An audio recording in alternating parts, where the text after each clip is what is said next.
Good morning and welcome to Study IQ. I am Prashant Mabani. I hope you're running good, my dear friends. Today is 26th December. Today is birth anniversary of Sardar Udham Singh Ji. Hats off and salute, big salute to this national freedom fighter, and his story, his life is associated with Jallianwala Bagh massacre.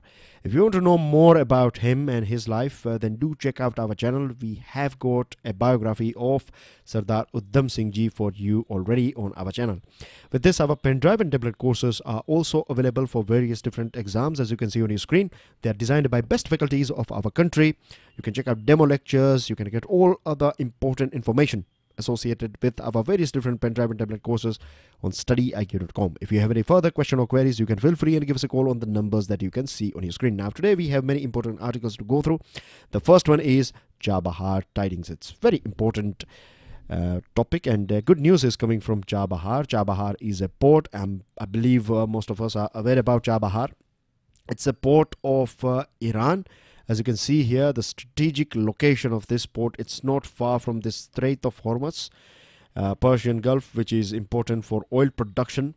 Then it's not that far from Gwadar as well. Just a 72-kilometer distance is there between this Gwadar and Chabahar.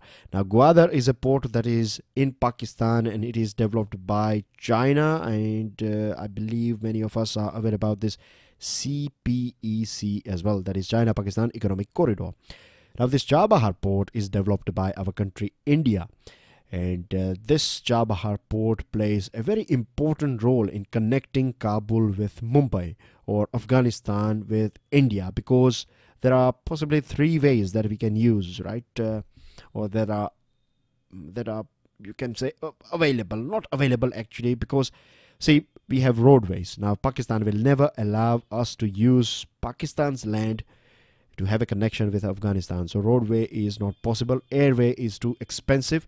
So the best is, you know, this via waterway. You from Mumbai, you can reach here to Chabahar, and from here rail and road, and then you can reach to Kabul. So all our developmental activities that, or the support that we are providing to Afghanistan, is possible via Chabahar port only.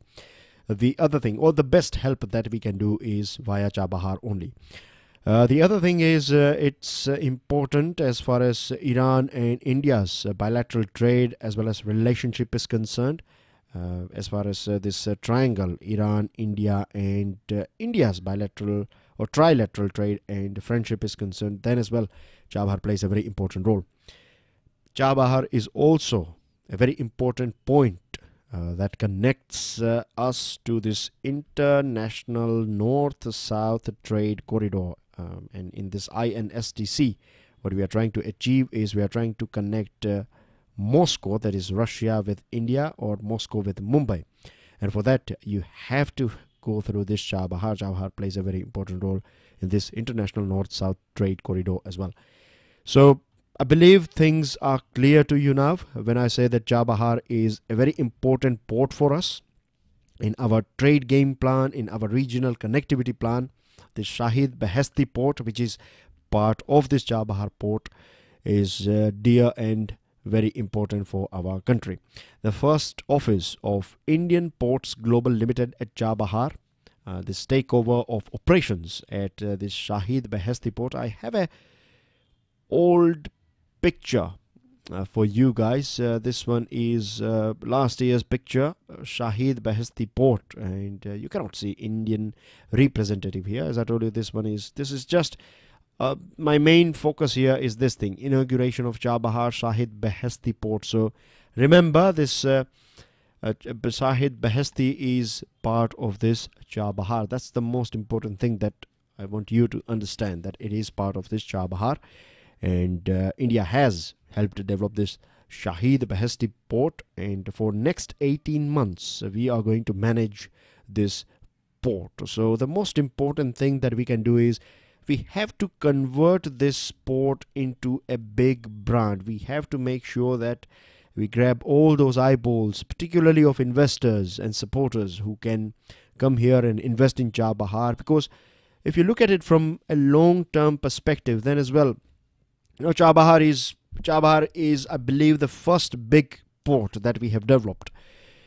And this is not going to be the last one. isn't it? We are going to develop this sort of ports in future as well. So from here, you can keep this thing in mind. Like if Chabahar is successful, then it will work as a good example. That will be, a good start, or a start with the right foot. So in front. So that's a very, this is one of another reason why Chabahar is important for us. For now, next 18 months, we are going to look after this, we are going to manage this. So we have to increase its capacity, we have to attract investors. And on February 2019, Iran, India and Afghanistan will hold an event to promote Chabahar. Now the biggest threat for Chabahar is United Nations waiver. That is one of the biggest, and there is second one as well. We are going to talk about it as well. Now you know that see, on this platform in Hindu Analysis, we have talked about this relationship between Iran and USA so many times now. So for regular students, it's going to be very boring if I repeat the whole story again and again. So in brief, in a nutshell, I can say that USA and Iran, they are arch rivals, and the USA has applied sanctions on Iran. A few weeks ago, this thing was a news item that India and 7 other countries, so total 8 countries, they have got a waiver from USA for next 6 months. But then as well, the risk associated with investing in Chabahar, this is something that is going to frighten so many countries, right? So they are not going to be that much enthusiastic about it when it comes to dealing with Iran, or when it comes to investing in Chabahar port. So it is on us that we should get like-minded countries on our side, and we should keep on negotiating with USA. We don't want to spoil our relationship with USA, but at the same time, we don't want to destroy our relationship with Iran as well, because it is the most important oil supplier. At the same time, as you can see, in terms of strategic location, in terms of connectivity with the various different parts of the world, it plays a very important role. Now the second big threat for Chabahar is, recently USA decided that it is going to pull back its troops from Syria, and after this there are high chances that USA will withdraw its troops from Afghanistan too. So if this thing happens, if they are, calling back their soldiers from Afghanistan, then Taliban, which is at present at a very good shape, when I say good shape, I mean to say that they are very aggressive. They have been, they have achieved success in attacking various different countries at present. So various different, not countries, but various different places within the country, within Afghanistan. So they are getting stronger and stronger, and USA soldiers going out of Afghanistan means this Afghanistan, this country will be under direct control of Taliban, and then Chabahar port will be of no use, right? When I say no use, I mean to say that the main aim to support Afghanistan, to improve regional connectivity, this dream will face lots and lots of speed breakers. So rival warm water port, that is Gwadar, can go up. So this is something that we don't want, isn't it? So these are two big threats. So what we have to do is we have to deploy the best diplomacy that we can, so that we can keep a fine balance between Iran and USA. At the same time, we have to also convince USA and persuade USA that they should deploy, or they should be there as far as this military power is concerned. USA should be there, and in Afghanistan we are already doing all this developmental work. So a carrot and stick, when India and USA comes together, then it's a perfect carrot and stick for Taliban and Afghanistan. With this next item that we have is the worried Indian. This one is about Naseeruddin Shah. He's a very famous actor of our country, and recently he gave this interview in which he expressed his fear that he's worried about his children, because of upbringing, like upbringing in the sense it's not a negative upbringing he was talking about. He was saying that they're not associated with any one particular religion. They are a bit liberal, I believe, like most of us. And then we have this wave of a bit of radicalization that is a bit visible in our country. And I'm not blaming any particular party. Yeah, but it is all on people, it is on us, right? Political parties, they will try to woo us with various different things, but it is on us. If we are enlightened enough, if we are aware enough, then no one can fool, you can say, no one can make us, you can say, fool out of us, right? So he's expressed his views or his worries, and then trolling started. There are a few parties, they started trolling him, and they started using abusive language and threats and other things. And finally, he was supposed to attend this Ajmer Literature Festival, and he was not able to visit. He was not able to be there because of this intimidatory power of mob. Now, the problem in our country is we find a few people, right? They are in a very important position. Like you have this UP state BJP chief Mahendranath Pandey. He said that remember that film called Sarfaroz, where he is playing as an ISI agent. So Mahendranath Pandey said that that's in real life he was playing that agent, and in real life as well it looks like he's Naseeruddin Shah is playing or acting for or not acting, but he is like a sort of representative of Pakistan and things like that. So this is not fair. The reason is that, see, every one of us, we have this right to express our views, as far as we are not hurting anyone, if we are not violent, if we are not abusive, right, then we can express our views. And I have gone through a portion of his interview that has created this controversy. I don't find anything that negative. I have not gone through the whole interview, but bits of it, and I find that he is speaking something that we read in newspaper. But what we find, that celebrities are easy target. If a common man has said something, and common people, they say they use abusive language. I'm not saying every one of us, but I'm sure we all have heard this thing, isn't it? People using so negative language about a particular leader or political party and various different things. But politicians and political parties, they are not interested in presenting views of common people. When you find a celebrity talking about something, then they jump on that person because that will attract more eyeballs, and you see that you will find editorials and things. So that's the problem here. And this is a very serious problem. If celebrities, if people like Naseeruddin Shah and other important celebrities, whenever they speak about something, then there are people, they say that they should not interfere, and then means they have right as well. They are citizens of our country. So this is a bit not fair. That's what I feel. And ultimately it is the responsibility of those in power, the government. Right. The question is that just imagine if 1,500 people are protesting when Prime Minister is going to visit some place, that means it will not make Prime Minister to cancel his visit. Then why state governments are asking, or they are cancelling visits of various different celebrities? They should prepare proper security arrangement. Means people should not be forced to cancel their visits or their businesses. If people are protesting, then it is the responsibility of government to provide a safe environment.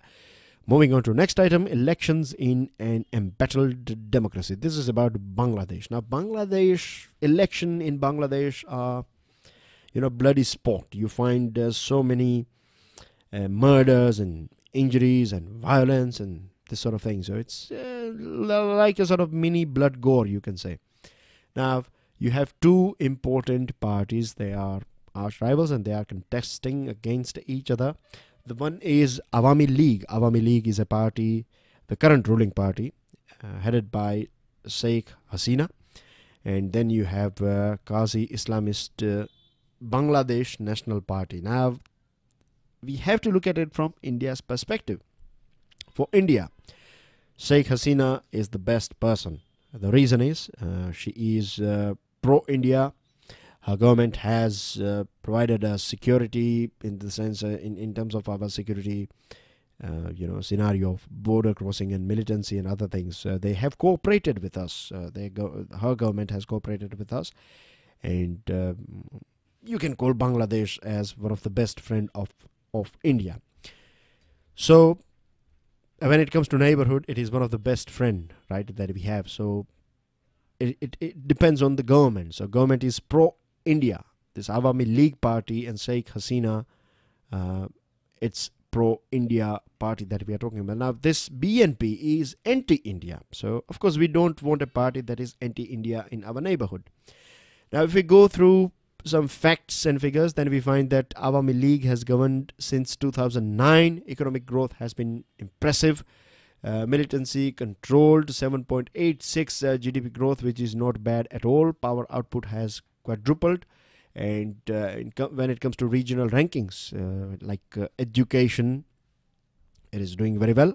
Maternal mortality rate, it is far ahead of India. When it comes to open defecation, it has achieved success, right? So in last 10 years, you can say that Awami League and Sheikh Hasina's government has uplifted Bangladesh on various different fronts. But her government is also infamous for heavy-handed rule. Now, the country has struggled to establish a culture of political tolerance. This is one of the main reasons why we find that in various different pockets of Bangladesh, whenever you have these elections going on, by-elections or local level elections, you find people are, fighting with each other, or you find political parties and their karyakartas or their foot soldiers, they are throwing stones and they are, head on head. This indicates sort of political intolerance that is there in Bangladesh. Now, if we go through BNP, then BNP won the first democratic polls in 1991 but refused to step down when their tenure ended in 1996. Something similar they did back in 2001 as well. And they have used violence, they have been too much violent, supported violence, and they are pro-Pakistan, and they have hurled bombs as well. I think it was in 2008 or something when Sheikh Hasina and her rally was attacked, and so many people died. Luckily, Madam Hasina was saved, but this sort of activities have been carried out by BNP party. So it may look like this particular article is pro Sheikh Hasina, but I think that's the reality. Whatever I know about this country and political scenario of Bangladesh, yes, I have observed that opposition party of Bangladesh, they have used bad ways, and they have been pro Pakistan. So the best neighbor that we have is, or the party that we want to see as Indians would be of course Sheikh Hasina's Awami League, and they have pogroms on Hindu minorities, killed and raped and injured so many minorities in this BNP party have been engaged in this sort of things as well. Moving on to next item on a shaky foundation.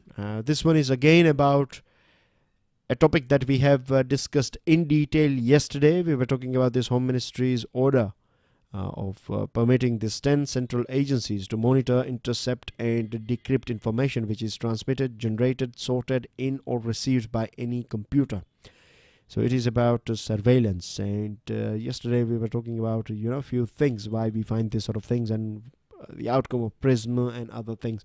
Now, under the order, an individual who fails to assist this government, as the government agencies, these 10 government agencies, with the technical assistance or extend all facilities, can face up to 7 years of imprisonment or be liable to be fined. So that's a bit of, you can say, iron fist strategy that government is trying to implement. And Section 69 of the Information Technology Act 2000, which enables government agencies to intercept personal information of citizens under certain conditions. Now, we have gone through it and we have discussed this thing that per day you find 250 permissions are given out. So that's a matter of concern. And the other thing is this Section 69 of IT Act is so broadly worded.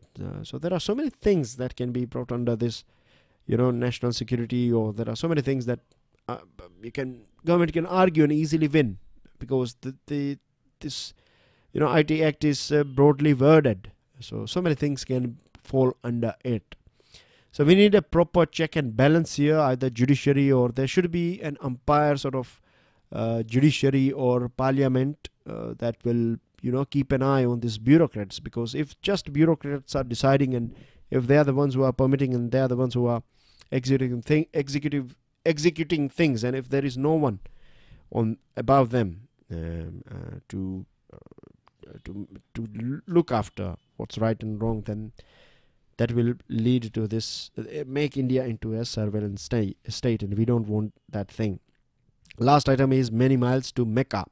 The central government's proposal to ferry Hajj pilgrims between Mumbai and Jeddah calls for a serious rethink. The thing is,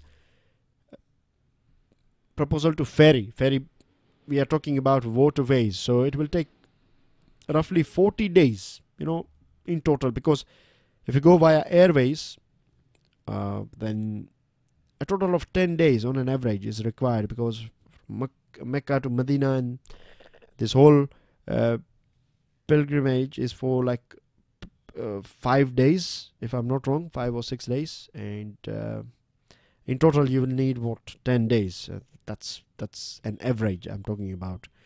And if you are going via waterways, then it will be roughly around 40 days. So as far as time is concerned, that's not favorable for so many people. The other thing is, waterways provide an opportunity for poor pilgrims to travel to Mecca. That's right, but it can also lead to so many other things. Like, just imagine 3,000 4,000 Indians alighting from this ship in one go, and then they would be spending 1 day plus for clearance and checking and other things. So, and then they have to travel from various different parts of our country to this Mumbai port. So that will again cost them days and money.